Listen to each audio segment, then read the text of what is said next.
Operation successful. Sort of.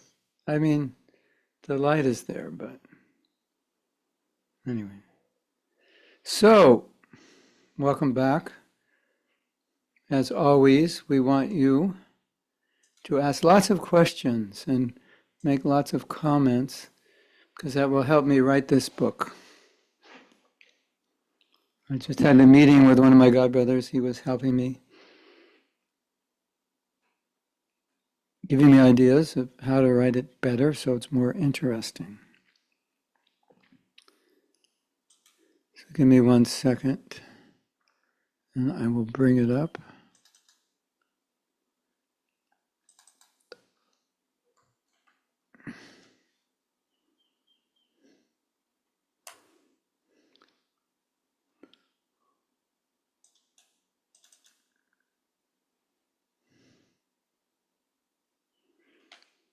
Panchakalpa Turubhischa Kripa Sindhubhyevacha Patitanam Pavanebhyo Vaishnavebhyo Namah.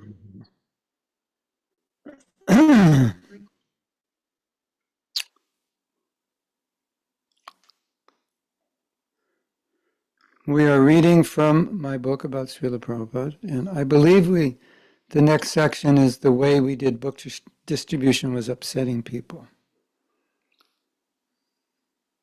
Yeah.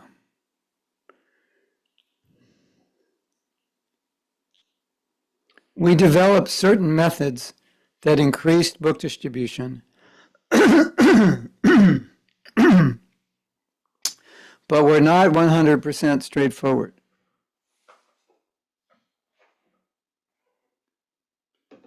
Yeah, that's a polite way of saying that weren't honest, completely honest.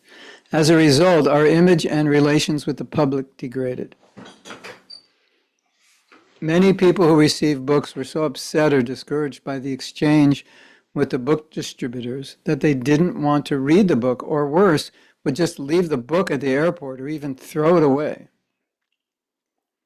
Some people, and especially airport employees, started seeing us as con artists who were only interested in getting as much money as possible from every person we approached.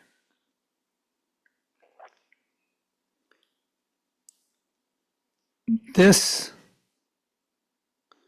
points were presented to Prabhupada, but he didn't seem to be so concerned, despite the concern of many book distributors.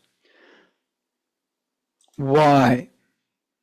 At least one reason was that Prabhupada, excuse me,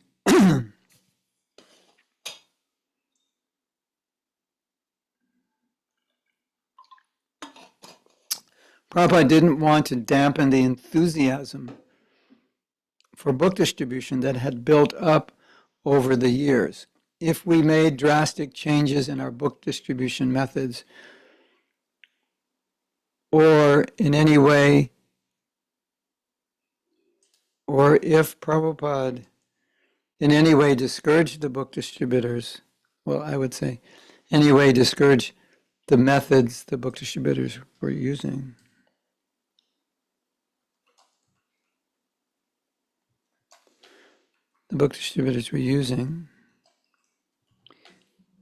It could likely significantly decrease enthusiasm for book distribution. Plus, he would often see that the benefit of getting a book and giving a donation outweighed the temporary ill feelings the people had for the book distributor. Of course, not everyone had bad experiences. At the same time, because you're probably thinking, wait a minute. Did Prabhupada know what we were doing? Did he know everything? Why was he allowing it? So you have, at the same time, Prabhupada always encouraged us to be straightforward in our dealings and straightforward on Sankirtan, telling us that if we glorify Krishna, people will take books, that if we just glorify Krishna. It took some more years of maturing in book distribution to learn the art of distributing many books in a straightforward and pleasing way, but gradually devotees master the art of book distribution. So the first point, there's more to read, but the first point, Prabhupada, he was sensitive to not discourage anyone. And so if a devotee was distributing books a certain way and Prabhupada said, that's bad, don't do it, was very specific about it, that would perhaps discourage all the devotees who were distributing books that way. So by Prabhupada saying we should be straightforward, he didn't necessarily discourage anybody or criticize anyone's methods. So he was sensitive to that. And generally he would say, if you don't like the way they're distributing books, do it better. Good advice, right? In other words, he didn't say, okay, these people who are doing books this way, it's all bad, it's all wrong, etc. He just said, you show a better way.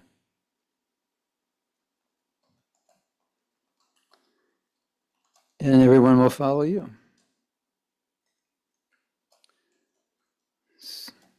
So, I think Prabhupada knew us well. So Prabhupada was sensitive to our sentiments towards book distribution. Isn't that interesting? It's like he understood us. Okay. So the second point is,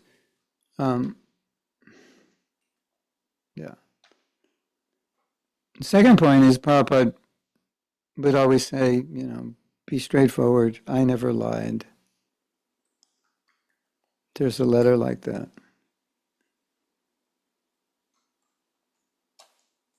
Where Prabhupada said, I never lied to distribute, because Prabhupada distributed books.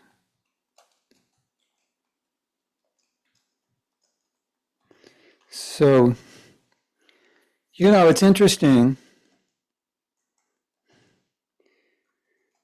because on one hand, he's not saying anything. And on the other hand, he's saying, be straightforward, be honest. So you see what's happening here? He gave positive advice, but he didn't criticize the book distributors. I'm writing this down, so that's why I'm speaking slowly. It's a good lesson, isn't it?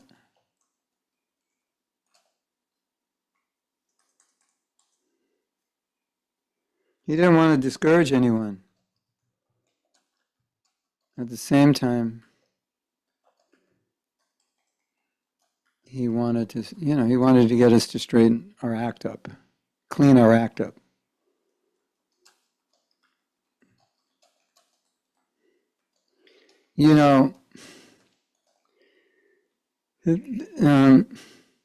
The fact is that Prabhupada wanted to get the books out.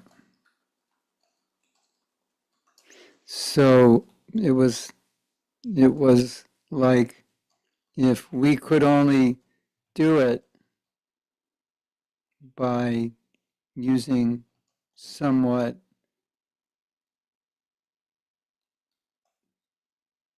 dishonest methods, I think he saw that as better than doing nothing, but not ideal.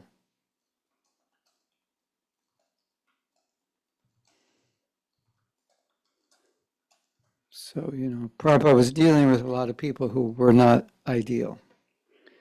So he's thinking, well, if I just criticize what they're doing, that's going to hurt the book distribution. But if I offer, do it better, you can, be honest without specifically criticizing anybody, then we'll get the desired result. So now we come up with a question. Maybe you're thinking of this. Is the public's image important? Ultimately, it is. There was a time in the U.S. in which cults were front page news, with stories of mass brainwashing and suicides. And as a new religion, we were lumped in with these dangerous cults. During this time, distributing books was extremely difficult because people saw us as another destructive cult. Fortunately or unfortunately, there was a time that book distribution nearly stopped. It's because this was one of the reasons it stopped. And when temples finally began to increase book distribution, a decade or so later, they were distributing books to a population who mostly had never heard of Hare Krishna. So there was neither good or bad branding to the words Hare Krishna, and thus book distribution became easier. The field was neutral as far as our movement was concerned. But since vegetarianism, meditation, karma, and yoga had become mainstream, distributing books became easier. So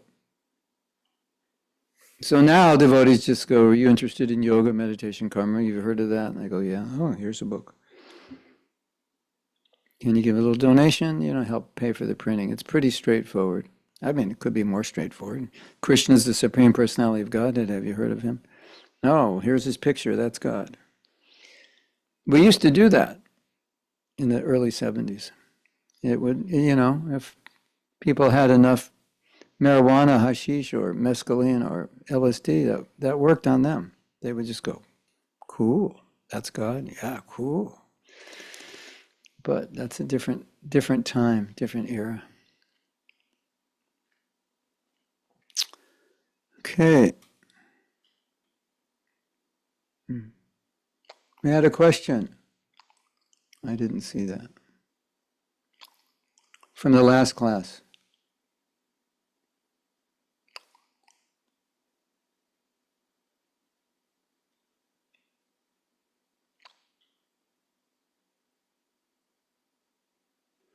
I don't understand the question. There's a question from that first question from Achyutananda. Is he here? Does anybody understand that question?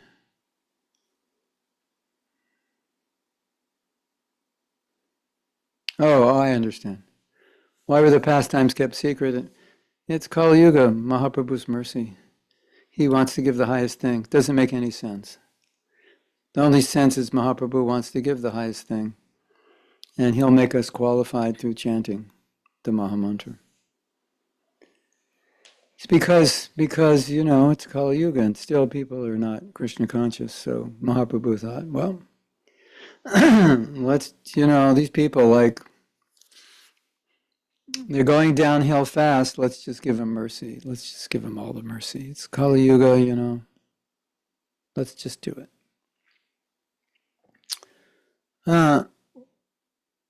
What was it that book distributors were being dishonest about? Basically, two things, maybe three. Sometimes dishonest about what the book was about, or maybe not dishonest, but maybe misleading. We're like, well, this is the book, George Harrison paid for this book. This is his thing. You really haven't said anything. So, well, I like George Harrison's music, so I like the book, Then you read the book and go, I didn't know it was about this. That kind of thing, But the idea was get the book out. It's beneficial. If they take it home, they're benefited. So, whatever you have to say, say. But the fact is, you could be a little more straightforward and still distribute a book. It just required a different skill set, a higher quality skill set. So either maybe, Yeah, I mean, it's like you have these lines. This book's about peace of mind. Okay, great. And then you open the book up and it says, you're a dog. You're living like a dog. That doesn't make you so peaceful. So it was a little ambivalent about what, the devotees, it seemed like the more ambivalent they were about what the book was about, the more they could sell. So the idea was to sell a lot of books. It wasn't like the idea was to communicate exactly what the book's about. When I started book distribution in 1970, that's what it was about, communicating what the book was about, just straight. But that didn't sell as many books because people would say, I'm not interested. And we thought, well, they don't know if they're interested or not until they read it. Because you could talk to people and make them interested in the book in a way that they wouldn't be interested in it when they read it. And you could talk in such a way that make them not interested in the book, but they could be if they read it. So the idea was, well, just, don't say too much and just say something that it would vaguely relate to the book. And some devotees said nothing about the book. They just, we're giving these books out. This, whatever, George Harrison paid for the printing or whatever, You've heard of yoga meditation? Yeah. Okay. Take the book. Like you didn't say anything. It's not dishonest. It's just that some people would, like, if I would have known, I wouldn't have gotten the book. That also depends how much money they gave you. If they didn't give you much, it's like, well, whatever. He was a nice guy. Something like that. You have the other problem is this. They would say, are you Hare Krishna? And we would say, I hope not. In other words, I'm not Radha and I'm not Krishna. But, we obviously understood that they meant, is this the Hare Krishna movement? But sometimes they say, no, I'm not Krishna. I'm not Hare Krishna. Yeah. So that was there also, and then the people would find out, especially if they were Christians or whatever. Is this a religious book? No, it's about yoga. Then you sell it to a Christian who's interested in yoga, and then they find out it's a religious book. So I'm sure that's still happening today, to one degree or another. Maybe to some degree it's unavoidable if you want to sell a lot of books. So, yeah. The second thing was,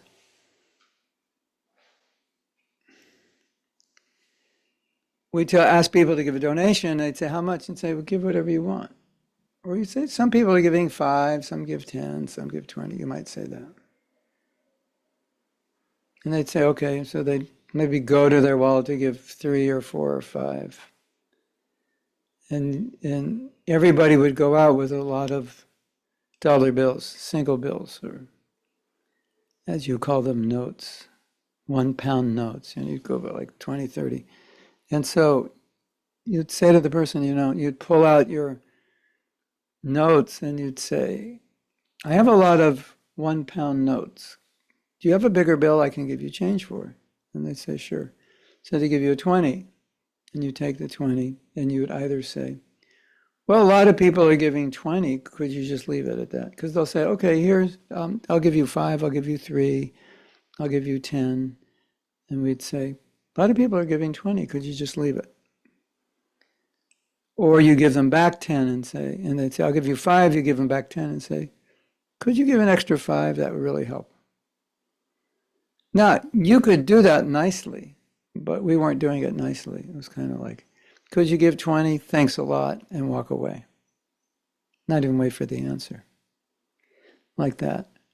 Or being so forceful, it was just uncomfortable for the person to fight with you. Just like, okay, whatever, just take it.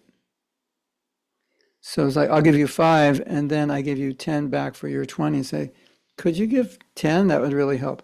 So, not everybody likes that. It's like you just feel cheated, right?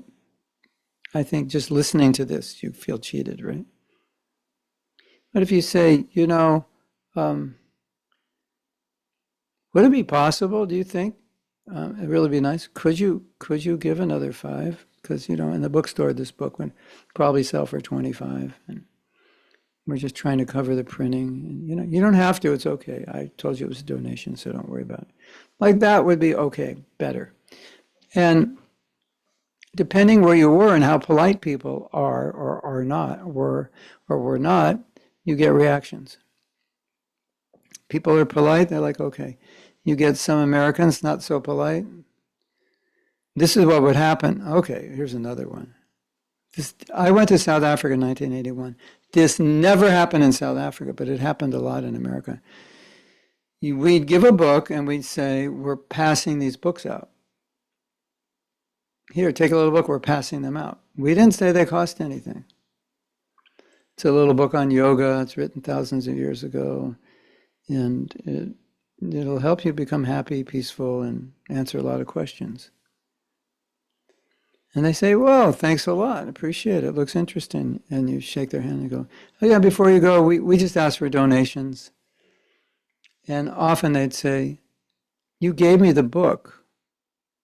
And we say, yeah, could you give a little donation? No, you didn't. You just gave me the book. I'm going to keep it.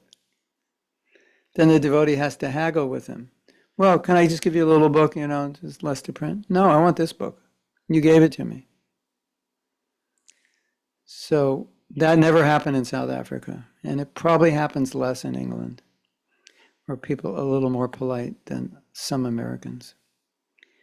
And some Americans did that because they knew they met us before and they didn't like us. And they were just trying to steal books from us just to get back. So they knew we were going to ask for a donation. They go, no, you gave me the book. And they walk away. The other thing is we would say the donation is going, well, we help kids off drugs, which is not entirely untrue, but it's not entirely true. We feed the poor, which is not entirely untrue, but that money may not be going to feed the poor. Although, you may feed the poor in the UK, but you're on Sankirtan and that money's going to the temple to support the temple. It's not going for that Food for Life program or Food for All. So Prabhupada said, whatever you collect money for, it has to go there. And because a lot of people would give donations who didn't want the books and say, we're helping feed kids here, we're helping kids off drugs, we're doing this and that. And they'd go, sure, I'll help that. That sounds good. You keep your book and I'll help with the donation. So you get more donations. We're helping less advantaged people. We're doing educational programs. It's like everything was remotely true, but the money wasn't actually going specifically for that. Whereas if you say, we just get donations to help with the printing of the book, that was true. So, okay. Is that all right, Stu? You want to hear more bad things? Some devotees had trauma. I'm going to make that book distribution trauma. Yeah. Have you ever heard that term? Book distribution trauma? Wow. We should do a class on that. We'll probably get 1 million hits. What is book distribution trauma? There are devotees who had to do these things who didn't want to. And they could see that people were getting upset and angry, and they were throwing away Bhagavatams, and they're being told, no, you got to distribute like this. It was a kind of a trauma. So, some of those book distributors, if you say book distribution, it's like, PTSD. Not exactly, but I know devotees who never go on book distribution because of that. They're actually traumatized by, just getting so many people upset, approaching people and using these lines and changing people up and, just not wanting to do it, but doing it because that was what they were told to do. Have you ever heard that term before? Book distribution trauma. Yeah, it's like nobody will talk about it because it's not a pervasive thing, but there are some devotees who have it. Chulanacha, are you saying, yes, I've heard about it, I've experienced it, or you want to ask a question? Krishna, Krishna, Hare Hare. Hare Ram, Hare Ram, Ram Ram, Hare. Is that better, Chaitanya? Krishna Krishna, Hare Hare, Hare Ram, Hare Ram, Ram Ram, Hare Hare. Maybe we're not. Yes? No? Maybe we lost the microphone. Hold on. Hare Let's check it Krishna. out. It's audible and it's fine, but there's just a tiny bit of a tinniness there. Whoa. Hold on. This is not supposed to happen.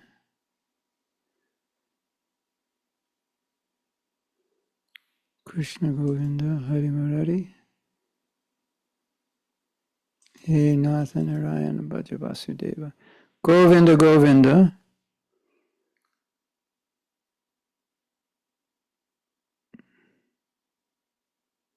Govinda Maripusham Tamaham. Oh, maybe it's overloading. Maybe it's distorting. Govinda Maripusham Tamaham Bhajami. Govinda Maripusham. Better? A bit better, Tamaham. seems. What? It seems a bit better. The distortion was the overloading, I think. Yes? Govinda Maripusham Tamaham Bhajami. I'm going to do one more thing to make you happy. Govinda Maripusham Tamaham Bhajami. Now you can hear me more loudly. Krishna Govinda. Govinda Maripusham. Is that better? Sounds good. Tamaham. It keeps changing on me all the time. I don't know why. Computer automates the level. This should be good, shouldn't it? Hare Krishna. Okay. So Jilan Yatra, you wanted to say something? Donna Raja did actually. Hare Krishna Prabhu, your devotees, good morning. I had a question regarding book distribution. I was thinking about the Jehovah's Witnesses and how organized they seem to be in the door-to-door distributions. And then once someone's interested, it's like they have a nice streamlined process. Whoever's Yes. books outside and whoever is interested, it seems to be the same message throughout that's being distributed. I want to know, what did Prabhupada speak about that, and what do you think about how successful we can be as a movement in getting everyone on the same page? Prabhupada didn't speak about it. He expected us to just use our intelligence to do things the best way. So especially in America, he wasn't so he wasn't so involved in America in the way we did things. So, but if you told him you did something like that, he would say, very good, very intelligent. Continue. So he wasn't, like innovating. He wasn't so much innovating programs, not in America, in India more so. He was the strategist in India, but not in America. He left that up to us. There have been programs like that, follow-up programs, which, Bhakti Vriksha is kind of something like that, maybe indirectly. But there has always been some devotees doing follow-up. The challenge that I've seen with book distribution, especially if you're just going out in regular dress, so people have no idea that you represent anything and what it is you represent. And if you're a good salesman and you're a pretty girl or a handsome guy, got nice tattoos, earrings, big muscles, you can actually sell more books than if you're skinny and ugly, generally. Although that's not absolutely true. But, a lot of times guys will take books from the women just because they're women and they're guys. And they're just like, Okay, they just want to make them happy. And guys will take books from girls, same reason sometimes, and guys will take books from guys and girls from girls. If the devotee is just very enthusiastic and very good in book distribution, and as I said, doesn't say much about the book, just says a little bit, yoga, meditation, peace of mind, how to be happy. You can be happy all the time you read the book. Okay, sounds good. So with that kind of introduction, you really have no idea if the people who got the book are even interested because you didn't tell them enough to there was no, it's like a survey which should have 100 questions, but it only had 3. And you think, oh, the people are interested in our product. They said yes to 3 questions. Did you have a nice exchange? Yes. Was the person reasonable? Yes. You have any interest in yoga, meditation? Yes. Which could be Buddhist, could just be yoga for exercise. You don't know. So what you'll find is that the follow-up just from straight book distribution like that, the interest rate level is not very high.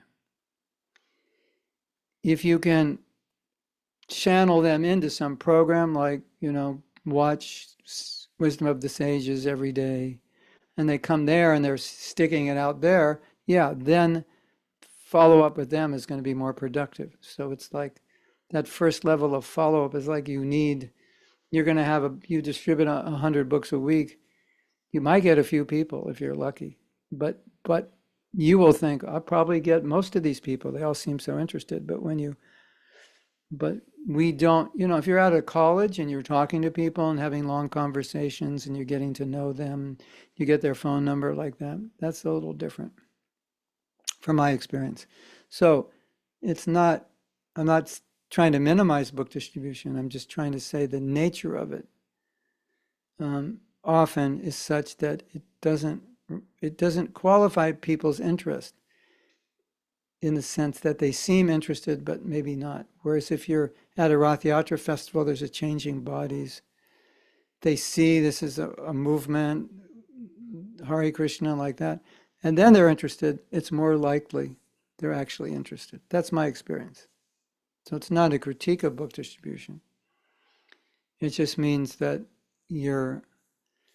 because you're massively distributing some books and you're good at it and you're getting out hundreds of books a week, it doesn't mean that all the books you got out were to people who are interested. It often means you're just a good book distributor.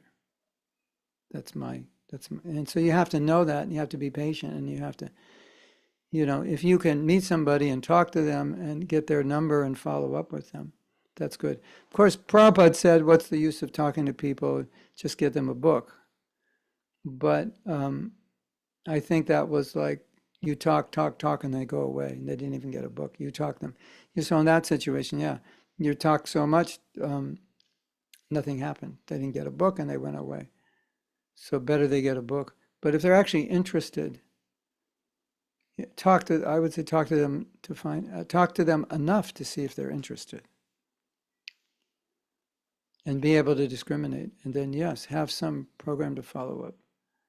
And as far as book tables, a lot of devotees like doing book tables because you don't have to approach people, they approach you. So it's easier.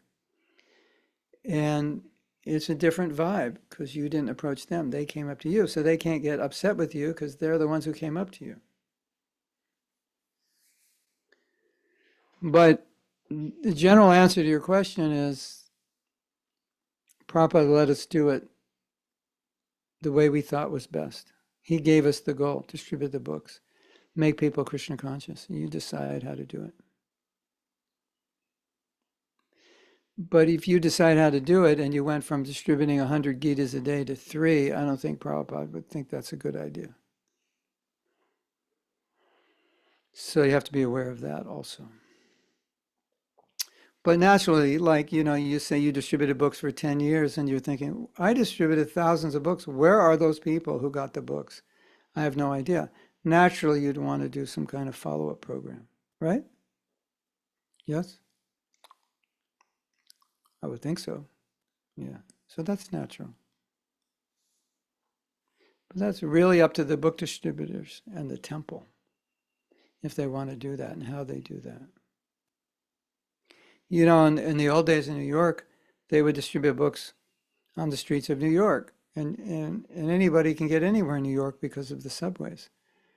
So I was told they would be on Sankirtan book distribution. They'd meet nice people and they'd bring them back to the temple. That was like one of the goals.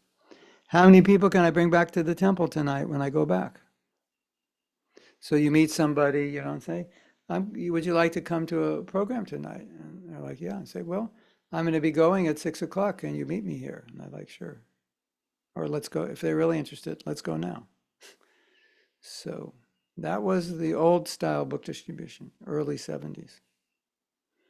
In the early 70s, if you go to house and someone was interested, they'd invite you in and you'd say, you want to do kirtan? You go, you have any vegetables? I'll cook you lunch. You know, they do a whole program. So it was more of a cultivate people, make them devotees, than distribute huge numbers of books. But then devotees started learning how to distribute huge numbers of books. And so distributing the books became the goal. Talking less, inviting people to the temple, all that became secondary. The Prabhupada wanted large numbers of books, so everyone was focused on that. And at that time, nobody thought about cultivation. They just thought about, you get out a lot of books and you're successful. And what happens after that, I don't care. And I was a cultivator myself. And I would talk to the devotees and say, you should get their names, blah, blah, blah. And they said, many devotees said, I just give them the book and whatever happens after that, I don't know. I've done my job. So that was kind of a mood. And it helped them distribute a lot of books because they didn't have to think about anything other than getting the books out. I don't have to talk to you. I don't have to deal with your problems. I'll never see you again. Which means like I could push you a little bit because I'll never see you again. But at least I got a book. You got a book, and I've saved you from going to hell. That was kind of the mood. And then Prabhupada said, you should distribute books by hook or by crook. So when Prabhupada said that, then we thought, okay, anything goes, hook or by crook. Later, I found out that by hook or by crook, it meant you should do the job, either use a hook, which is a certain kind of tool, a hook, and a crook is another kind of tool. But we took it like crook, be a crook, So by hook or by crook has come to mean just get the job done somehow or other. Even if you have to become a crook, right? Crooked, you have to become crooked, become a crook, lie, cheat, steal, get the job done. But a crook is a tool. It's not a criminal. And it's not a liar, it's a tool. Did you know that? By hook or by crook? Anyone know that? Yeah. So, isn't that interesting? Like Prabhupada says, by hook or by crook, it changes the whole culture of book distribution, where devotees are like, oh, here is our justification to say whatever we have to say to distribute a book. Wow, isn't that interesting? If you study social psychology, you could do your PhD just on this one statement and the ramifications of the guru saying by hook or by crook and everybody misunderstanding it. So it appeared that Prabhupada authorized lying and cheating. Get the books. So devotees are going out, hook or by crook, say whatever you have to say to get the books out, and that's it. The person got the book, I did my job. I go home, I take prasadam, read my Chaitanya Charitamrita, I go to Sandhya Arti, and I'm good. And all I do is just focus on that. And there's always devotees who'll say, wait a minute, we have to do follow-up. And I was one of them. And I had such a hard time just going up to someone and telling them nothing about the book and just getting a donation and it was not my nature at all. So you could say I had a little book distribution trauma myself because it's not the way I started out doing book distribution. Actually, I made devotees on book distribution. I met them and they came to the temple and they became devotees. That was what I did. So I had that experience. But Prabhupada, he really wanted lots of books distributed and he didn't want to discourage anybody in what they were doing. So and there was one party that was collecting money and they were doing illegal things and Prabhupada knew. but it was the only party that was giving money to build Vrindavan temple, and there was no where else Prabhupada was getting that money. So Prabhupada said, I don't want to hear about it. They're building this temple, because if he tried to curb their enthusiasm, then there would be no Vrindavan temple. There'd be no money. So sometimes in emergencies, you might just like overlook something. So that could have been part of it also.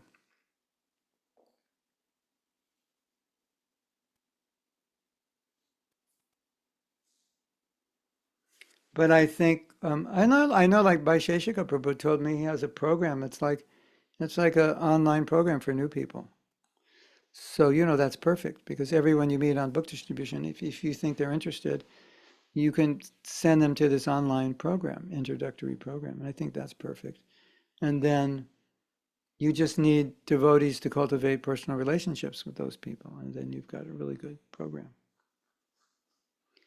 I think it's called Bhakti Roots or something like that. So that's nice.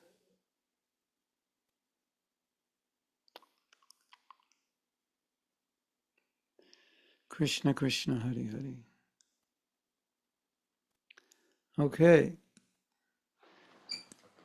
Let's look at Stuart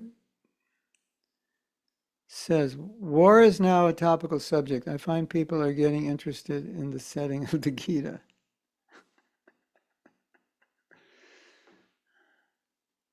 Yeah.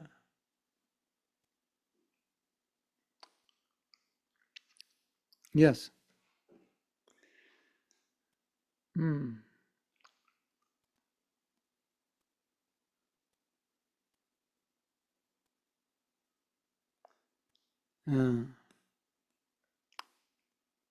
Sadhvi says,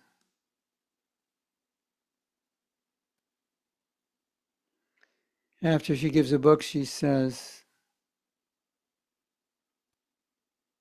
I say, you're interesting to know why you're here. What is the meaning of your life? And almost all of whom I got to distribute books to say, yes, why I say this is because I myself got answers to many why in my thoughts. This book will answer your why questions. Your who and why questions. Who am I? Why am I here? And my how question. How did I get? Why am I here? How did I get here? Who am I? And what am I supposed to do? Who, how? The 5 questions of it. Who, how, where, what, and why. Yeah. Chaitanya Dasi says, there's so much trauma in ISKCON, not just about book distribution. Yes, it's really interesting.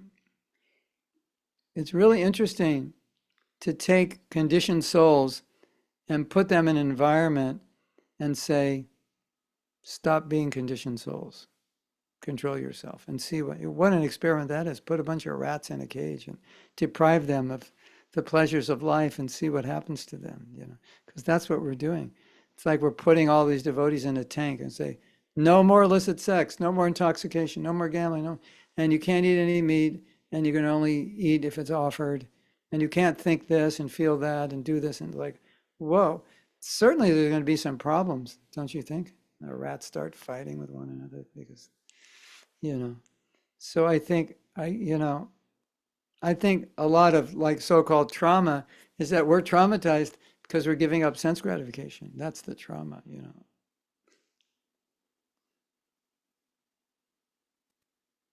All right. Chaitanya Dasi didn't buy that one. All right, how about this one? You're being traumatized by a person who's traumatized by giving up sense gratification, because they're traumatizing you because they're freaking out because they're giving up sense gratification, and they're mistreating you or something. How does that sound better? Maybe a little bit, yeah. Have you ever been in a situation that's very tense and it's time sensitive and something has to get done and we don't have enough time and everybody's just like agitated and disturbing one another? Yeah, well, it's a little bit like that. It's like we're all a little tense because we can't just do what we want, when we want, how we want. We can't just think what we want, when we want, how we want. We can't just stay up late and like whatever. As soon as you stay up late, you start feeling guilty. As soon as you don't get up early enough, you start feeling guilty. As soon as you chant bad rounds, you start feeling guilty. It's like this, there's a lot of tension around trying to get out of this world, isn't it? That wasn't there. So I think, if we say there's trauma in ISKCON, it's obviously a lot of people bring in trauma, but it's just an intense environment, in a sense,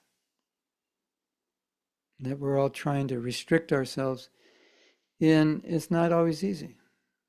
Because like, listen to every class. Don't speak nonsense. Okay, I have to restrict the tongue. Don't hear nonsense. Okay.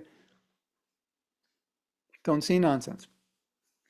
Like your whole life is like changing. It's like, how do I live? I can't see nonsense, hear nonsense, talk nonsense. That's all I did for a million lifetimes.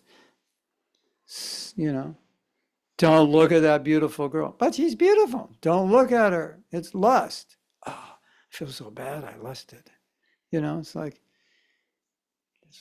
you know what I'm saying? And if you don't know how to deal with it all, you go a little crazy. Isn't it? It's like you're in an incubator. It's a little intense. Isn't it? You ever feel like that? So you have to have outlets for it, like do kirtan, go walk on the beach or the forest, invite friends over, take prasadam, watch a transcendental movie, hear your old favorite song that reminds you of Krishna, that's not written about Krishna, but it reminds you. You gotta find ways to release yourself a little bit. So I think that's to be expected. And as I've said often, you take a bunch of people who are raised on sex, drugs, rock and roll, and you all put them in a room and say, no more sex, drugs, rock and roll. It's like, there's bound to be some problem, isn't there? Withdrawal. It's like the Hare Krishna devotees are a bunch of addicts who are on withdrawal and they're all together in the same place. No more illicit sex, no more intoxication, no meeting, no this, no this, no this. It's not easy sometimes. And to make it worse, Chaitanya Dasi, the medicine that enables you to do all this so you won't have trauma and freak out is the Maha Mantra, and most devotees don't chant the Maha Mantra. They chant something that sounds like the Maha Mantra. So now they're giving up all of this, and the thing that's going to give them strength to give it all up and be normal while giving it up is the thing they don't do well. So you're bound to have a problem. I was thinking of that this morning. It's like, how can you do this if you don't chant good rounds? It's like the thing that's going to give you the power to do this, you don't do it well. And then, it's like, I'm in a box with Mike Tyson, but I'm not going to work out. Like, I don't think so. Not a good idea. Right? So I'm in a box with Maya and I'm going to chant bad rounds. No, don't go boxing with Maya with bad rounds. You're going to lose. Your training is good rounds. Hare Krishna, Krishna Krishna, Hare Hare, Hare Ram. And so I've got my training. Now I can fight with Maya. So, also, a lot of trauma can be eliminated when a devotee finds service that really inspires them. Because otherwise it's like, oh, I used to write poetry, now I can't write it because, I only used to write romantic poetry. Well, write it about Radha and Krishna now. You can. I used to do this, I used to do that. Well, you can still do it. So you don't want to suppress yourself from the things that you used to love to do, right? Because that'll drive you crazy. Another book, Chaitanya Dasi, How to Become a Crazy Heart. The 10 best ways to become crazy in ISKCON. Number 1, suppress all your needs and desires. Number 2, just do whatever you're told. Number 2, don't do what you like. Whatever you do, Prabhu, don't do a service you like. You just surrendered. Choose a service you don't like. And then marry a partner you don't like. That way you'll fight all the time and you'll become easily detached. Yeah. So, honey, I love you. Why? Because I hate you so much. You've made me detached. I have no attraction now for the opposite sex. It's all your mercy. Yeah. That was a Bhakta Burfiism. Yeah. That's what Bhakta Burfi says to his wife. I have a disciple who's kind of an actress, comedian. I said, you need to do Grihastha Bhakta Burfi scenes on video. So I hope she does it. I'm going to see her in maybe a couple of weeks. I hope she does it.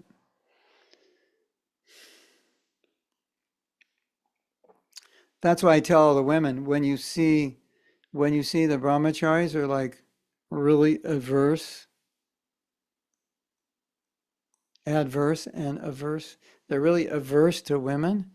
Just think, these poor guys, they've been groomed sexually by society since they could think, and now they become brahmacharis.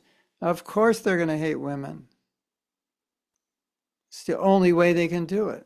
Like, you are Maya. I don't want to see you. I don't want to talk to you. Mataji, don't talk to me, okay? Just get in the back of the temple and pretend you don't exist. Because I'm going to pretend you don't exist. Because if I don't pretend you don't exist, I'm going to fall down. Because you're beautiful. And that's why I hate you. Why do you hate me? Because you're beautiful. That's why. Leave me alone. If I don't hate you, I want to marry you. So let me hate you, okay? Is that all right? Can I hate you? So, you have to understand that. Like we're putting devotees in really awkward situations, aren't we? Therefore, that book, watch out for the celibates. Caution, celibates in this house, beware. Dangerous, could be dangerous. Should we have a t-shirt like that? I'm practicing celibacy. Stay at least 20 feet away from me.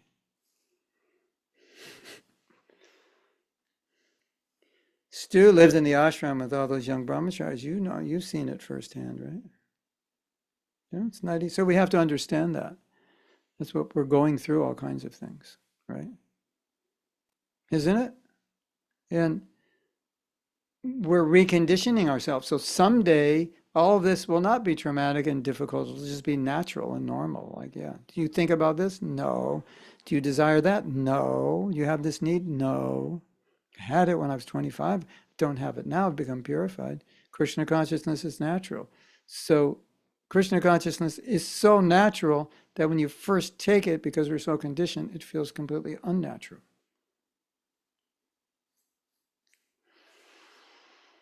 So there could be, I see a lot of trauma in ISKCON because people can't grasp that it's too transcendental.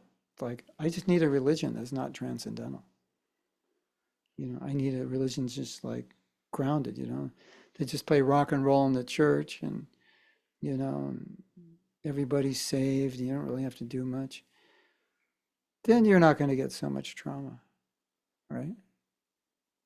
But, gotta get up at 4 a.m. Oh my God. That's it. Many of us were going to bed at 4 a.m. and now we move in the temple and waking up at 4 a.m. So yeah, that is a bit traumatic. You remember any of you who lived in the temple, when you first got woken up at 4 in the morning, you're like, this is the middle of the night. Why are they waking me up? Yeah. But you go to India and you see it's natural to wake up early, wake up with the sun. It's normal. I don't know. You have something to say, Chaitanya Dasi, about trauma in ISKCON?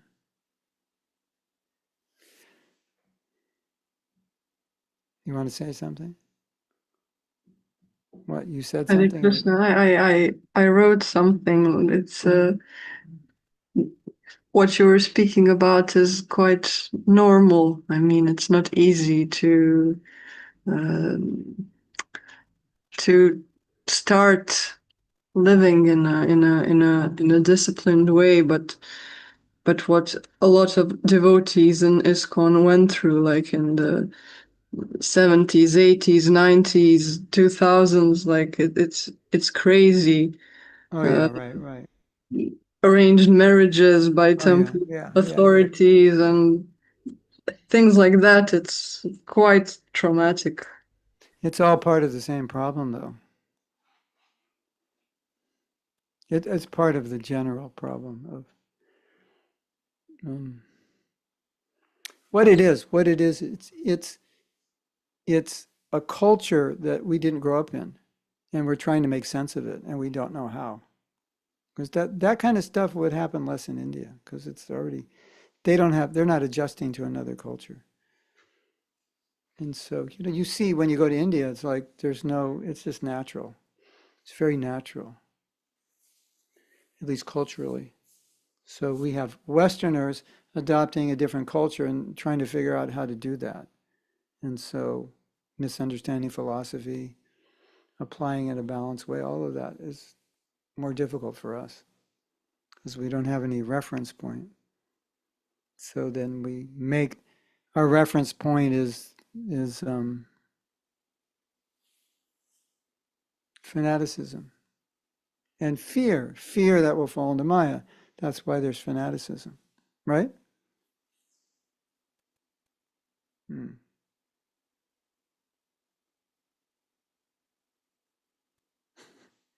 Mm.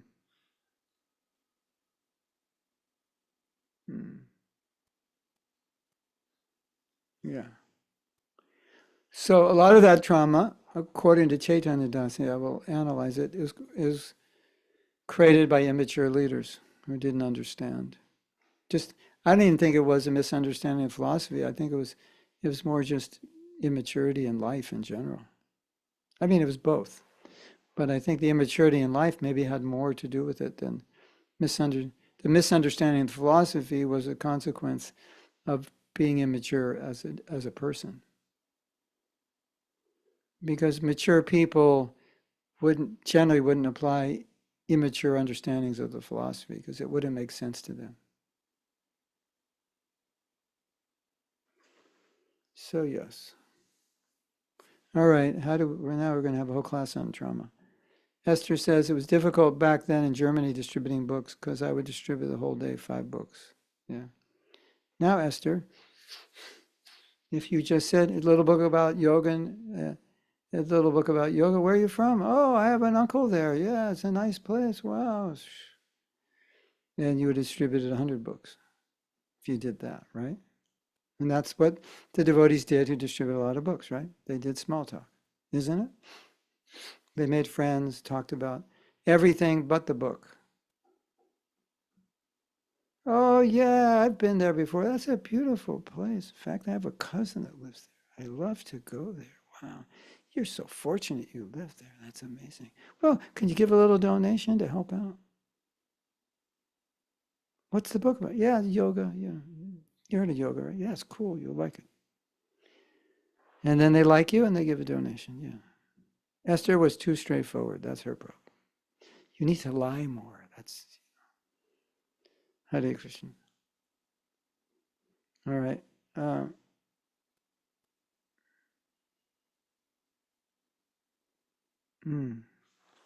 Did anyone discuss feeling that many books got wasted, never got read, or that people would not have the guidance to understand the books? The leaders of the book distribution were a little bit like Prabhupada. They didn't want to talk about it because if you're out there at the airport distributing books and now we're talking about how 20% of the books you distribute ended up in the trash can, you might think, well, we got to change our methods, or maybe go distribute less books, go to the college, we'll only distribute a few, but the students will like them and they'll read them. And so there was a resistance, at least where I was. Maybe not everywhere, but where I was, there was a resistance to change anything other than that force of just go out. And the idea is, look, they're all going to hell. They get a book, touch a book, we saved them. So, that's the main thing.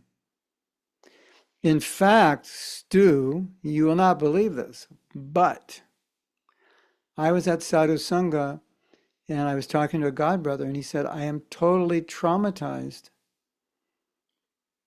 because he was not doing books, he was doing collection, but they were They were just very, very heavy with people. They were collecting for Vrindavan. That's the party. Prabhupada did not want to find out what they were doing. And he said, I am so traumatized by what we did. I feel so bad. And the person who was pushing book distribution back in the 70s, who didn't want to dampen anyone's enthusiasm, he said to that devotee, he said, but think of all the people you benefited. So he didn't empathize with him at all. He just said, but you benefited so many people who gave. So that was the mood. I don't think that's the mood now, but it was then. And the book's getting wasted. They asked Prabhupada, and he said, what can you do? They're throwing away their embryos. So, I think Prabhupada felt it's just a gamble. We're giving out Bhagavatam. It's a sacred book. It shouldn't really be given to anyone but a devotee who will, it's like a deity. But that's Mahaprabhu's mood, is give it out. So he was like, Prabhupada did a lot of things to just get this movement spread. And maybe he wouldn't do them today. And some devotees feel like there's a lot he accepted that he wouldn't accept today to build a foundation. It's just like, let's get it going. Mm. Mm. Mm. Can you say something about spiritual bypassing in the context of bringing people to KC?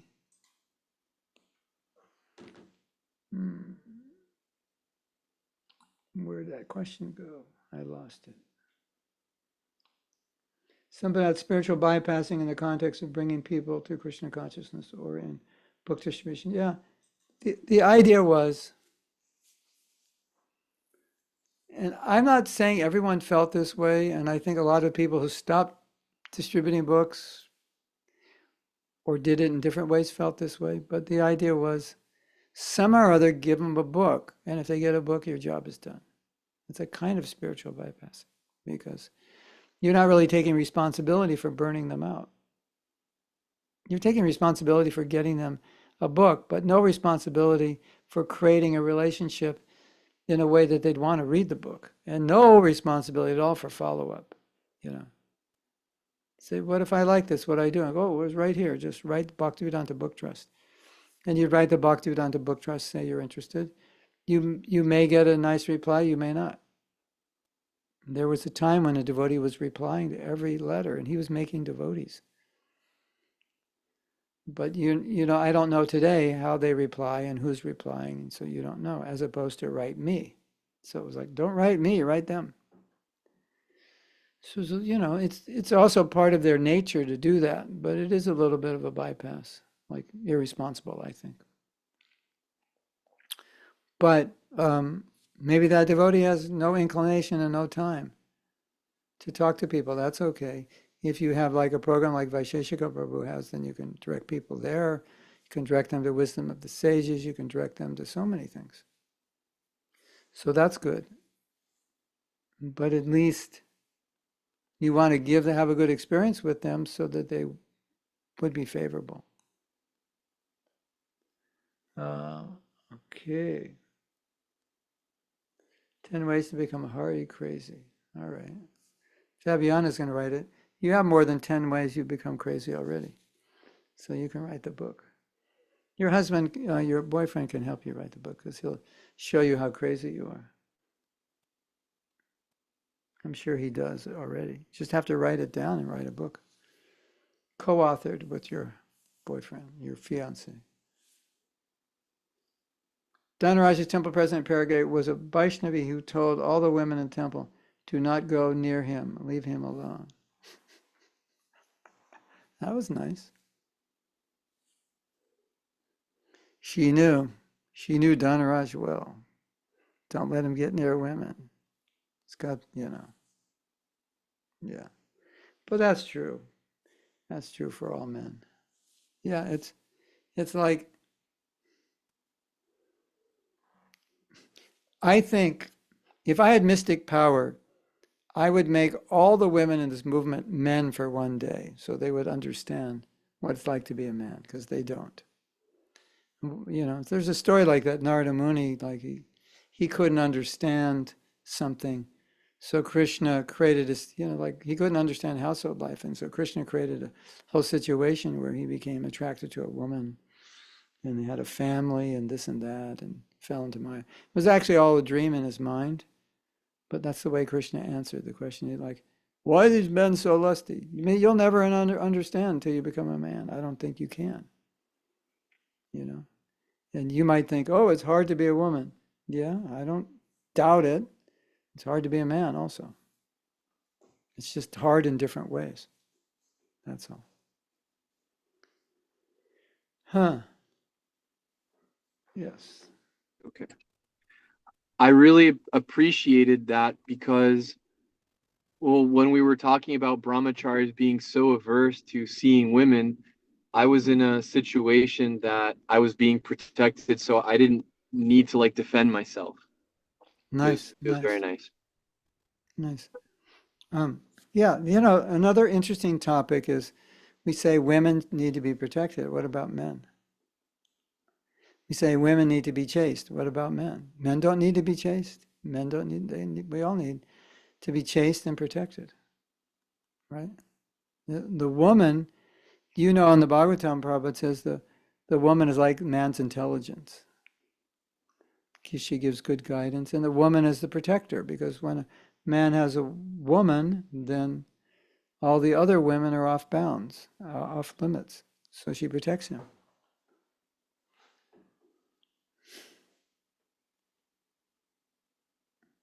So, and should a man, ladies, I have a question for you. Should a man be chaste? Chaste meaning it's just you and nobody else? Of course. But we never say chastity is a quality of a man. We only say it's a quality of a woman, which I think we need to, we need to have equal opportunities in ISKCON. So, man, I'm giving you the equal opportunity to be chaste. And the equal opportunity to allow your wife to protect you. Yeah. What does fanaticism look like these days in ISKCON? Well, Chaitanya Dasi will tell you. Send her a WhatsApp message. Well, you could try AI and say, Dear AI, can you tell me everything Mahatma Das says in his lectures about Bhakta Burfi? And if AI can do that, then you'll know exactly what fanaticism is. It's basically black and white vision, tunnel vision, not understanding things in a broad context. Colin says, can it be a good thing? And Prabhupada sometimes said, yeah, because fanaticism can be equated with enthusiasm. It can be equated with determination, focus. Like I have to finish this project. I'm fanatically working to finish it. So, which just means I'm focused. But fanaticism in spiritual, it's like Jesus is the only way, and if you don't accept Jesus, you're going to hell. But are there any nuances to that? Like, what about if? No. That's fanaticism. No, fanaticism is devoid of nuance. It's devoid of a deep understanding. It's devoid of time, place, understanding.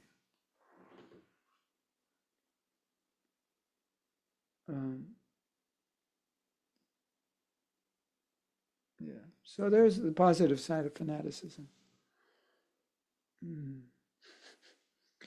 Many of those thrown away books ended up in bookstores and thrift shops and in the hands of people. So that's what the book distributors thought. Well, the books do no one any good sitting in the warehouse. So even if the person just leaves them at the airport, maybe that's meant for someone to pick up.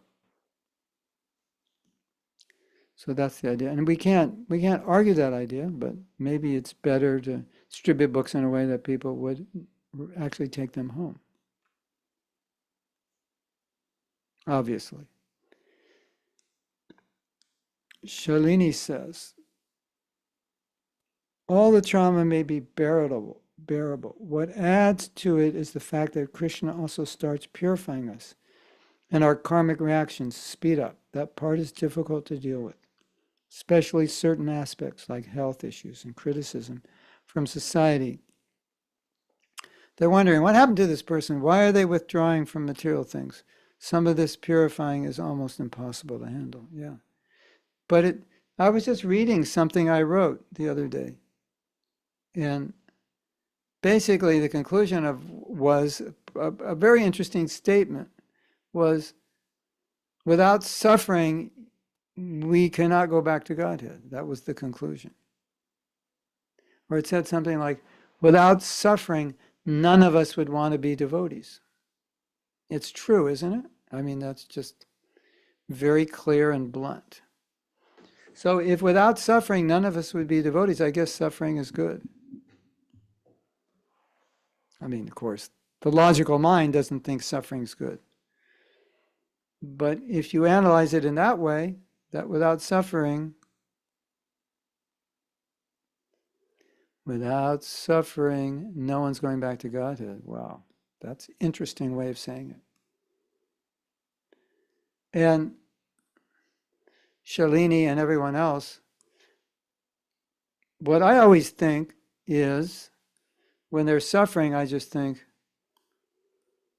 Krishna's like, he's putting me through some training right now. And Krishna's like saying, okay, big boy or big girl, you think you know a lot about Krishna consciousness? Well, let's see what you know. I'm putting you in this situation. Because it's no longer about how many shlokas you know, and it's about how much of you become purified. So it's nice to think that Krishna is giving me a chance to put into action everything I've learned. Prabhu, I took Bhakti Shastri, I took Bhakti Vaibhava, I took Bhakti Sarvabhauma, I took this and that. Okay, great. Now Krishna's going to say, okay, Prabhuji, let's turn up the heat, see what you know. See what you really learned in all those Shastra classes. That's how we have to think. Isn't it? Because how will you know what you know until Krishna goes, slap, slap. And Krishna goes, slap, slap, and you go, thank you, Krishna, I deserve it. It's like, okay. You don't need to be slapped anymore. You got it. You proved it. You know what you're doing. And Krishna goes, slap, slap. Why are you slapping me? I didn't do anything wrong. It's not fair. I'm trying to be a devotee. And Krishna goes, I need to slap you harder because you didn't get it. I need to throw a rock in your head because your head is so dense. So then Krishna keeps slapping, and one day you're like, oh, I guess I'm doing something wrong. So, something to think about.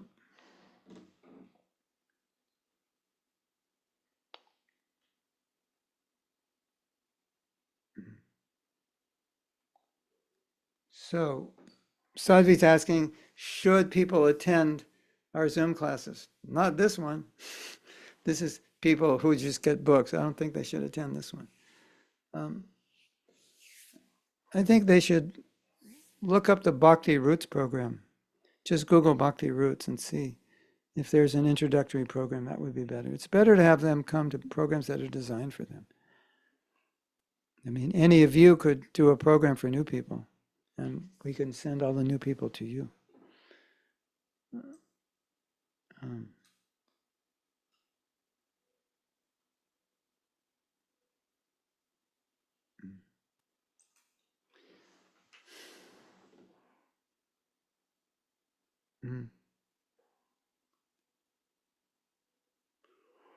These classes are a bit too internal sometimes.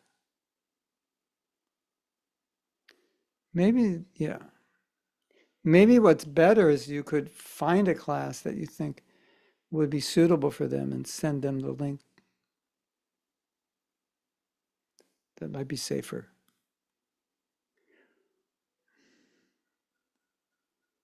The problem is if somebody's new, these classes are not meant for new people. Okay, can we read some more? We didn't get very far, did we?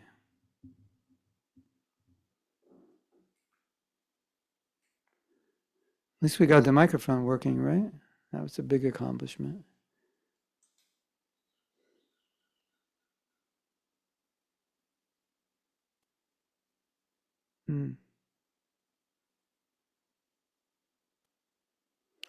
Prabhupada, the ultimate encourager.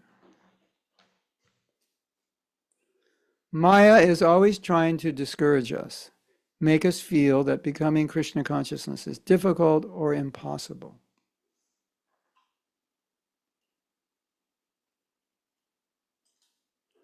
Or that Krishna consciousness is not even real. The duty of the spiritual master is the opposite, to always encourage his disciples. The Hare Krishna movement was fundamentally driven by Prabhupada's encouragement, his confidence that we could become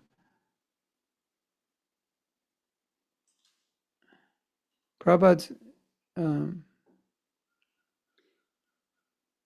Prabhupada's encouragement fundamentally drove the Hare Krishna movement. Hold on a second. The Hare Krishna movement, I hit Grammarly, but I don't like what it's saying. The Hare Krishna movement was fundamentally running on Prabhupada's encouragement, his confidence that we could become something much greater than we imagined or do what we thought was impossible. Well, that's a bad sentence. That's why Grammarly changed it. Okay, Grammarly, change it again. And now it wants to change it again. Grammarly's putting Colin out of business. Wow, what are you going to do now? The duty of the spiritual master, Maya is always trying to discourage us, make us feel that becoming Krishna conscious is difficult or impossible, or that Krishna consciousness is not even real. The duty of the spiritual master is the opposite, to always encourage his disciples. Prabhupada's encouragement fundamentally drove the Hare Krishna movement. His confidence that we could become something much greater than we imagined or do what we thought was impossible for us. That was the encouragement. Prabhupada, in other words, he made us feel we could do something greater than we ever thought we could do. We often thought we couldn't succeed either in our service or our Krishna consciousness, and Prabhupada would be behind us telling us, yes, you can. Because he had more faith in us than we had in ourselves, we were able to achieve what ordinarily might be impossible for us. Everyone needs encouragement, and Prabhupada knew this well. We can be quite good at discouraging ourselves, putting ourselves down, feeling useless, etc. But Prabhupada never made us feel this way. He made us feel just the opposite.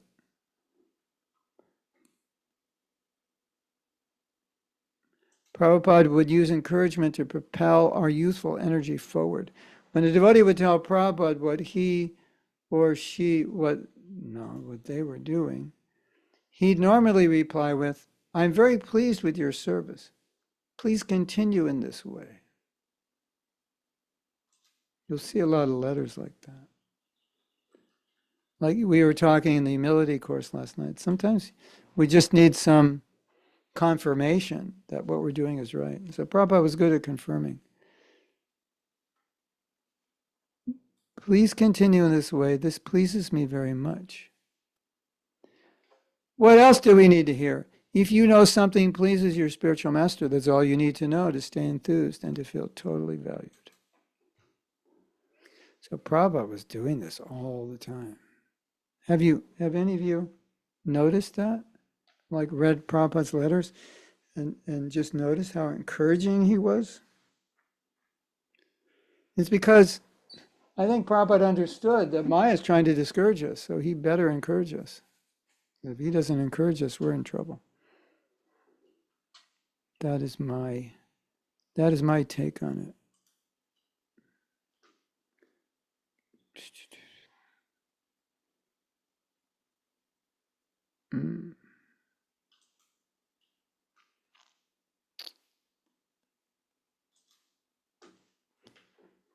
Continue reading.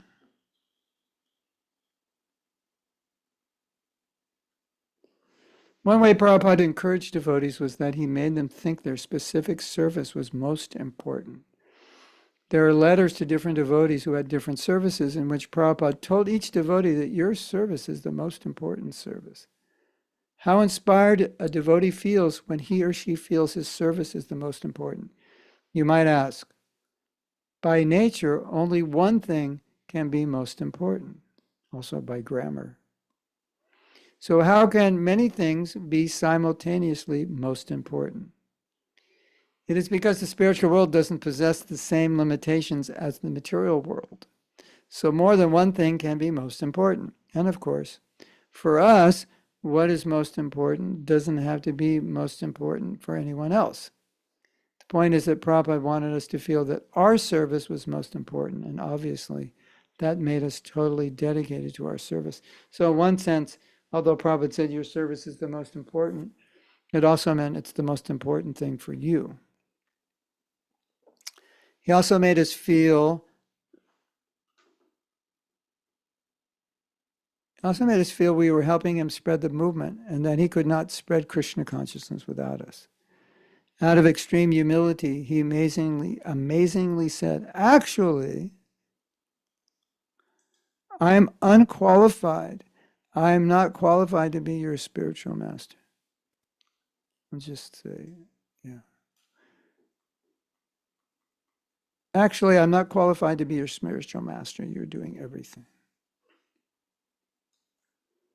I don't know if he said you were doing everything, but I'm not going to put that in quotations. Out of extreme humility, he amazingly said, I'm not qualified to be your spiritual master. You're doing everything.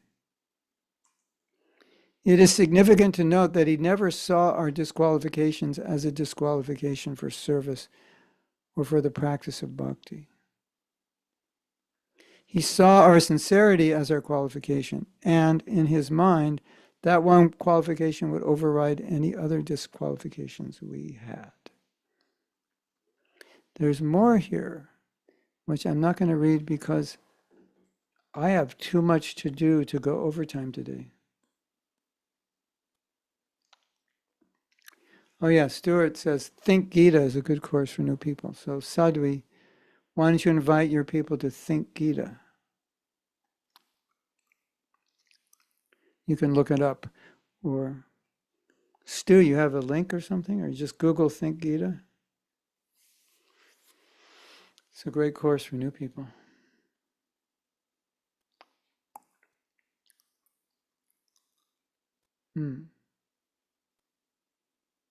You know what you can also do? When you meet new people, you can invite them to your house. Come over for dinner. There's the link, Sadhvi, for thinkgita.org/course. Any of you ever done that? You invite people to your house? Yeah, it's really good. My wife and I had a preaching center in a place called Austin, Texas. Austin is a unique place in the United States.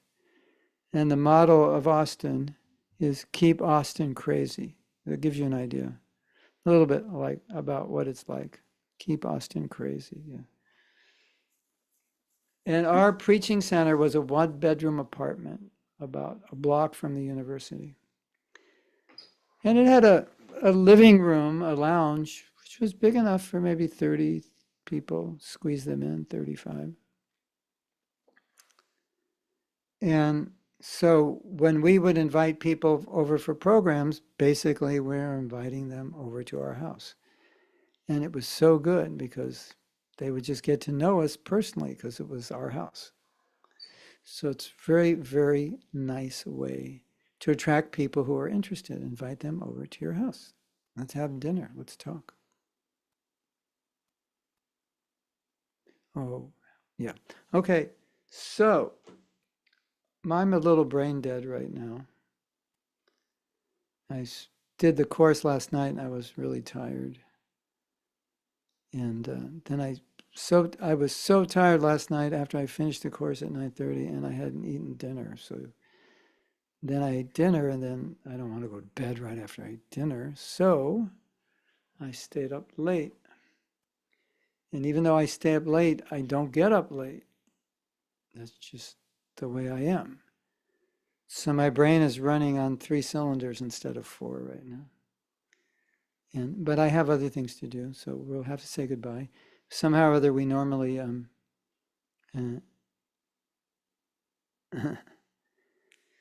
Sadhvi, your apartment could not be as tiny as Juliana's place. If you're not careful, you go into Juliana's place, you're going to bang into the wall. It's officially a tiny home. You know, we have tiny homes here. You know what a tiny home is? Yeah, it's like, you know, it's like a bit like the size of a trailer or something. So I think Sadhvi, compared to Julian Yatra's apartment, yours is probably really big. But anyway, we can have competition. Who lives in the smallest apartment? Give us the measurements and we'll see for sure how small yours is. But once you see hers, you'll probably think, wow, my apartment's quite big. Well, also, if you want to see a small apartment, go to Hong Kong. And if you want to see a small hotel room, go to Hong Kong. Because I stayed in a hotel in Hong Kong. And the room was big enough for 1 bed and a little room to stand up. And 1 bathroom. That's it. I barely had room to stand up. Hare Krishna. 23 meters. Oh, that's huge. 23 meters, that's huge. Or 23 square meters, or 23 meters long. Square meters? That's not so, yeah, that's, well, okay, Julian Yatra, I'm going to estimate how big hers is. I think hers is 30 at the most. I don't even think it's 30. Maybe 25. Well, wait a minute. I'm wrong. No. I think in square feet. Okay. Can anyone convert meters to feet and tell me how many square feet Sadhvi's apartment is? 200. Oh, yeah. 250 square feet. Yeah. Well, Sadhvi, you're living in a big apartment because I think Julian Yatra's is about 100. And she's not here to tell us. Is she? I don't even think it's 100, actually. I'm calculating in my head. How long is it? Well, maybe 125 square feet. That's it. So you're living in a big apartment, Sadhvi. Comparisons do help sometimes. Okay.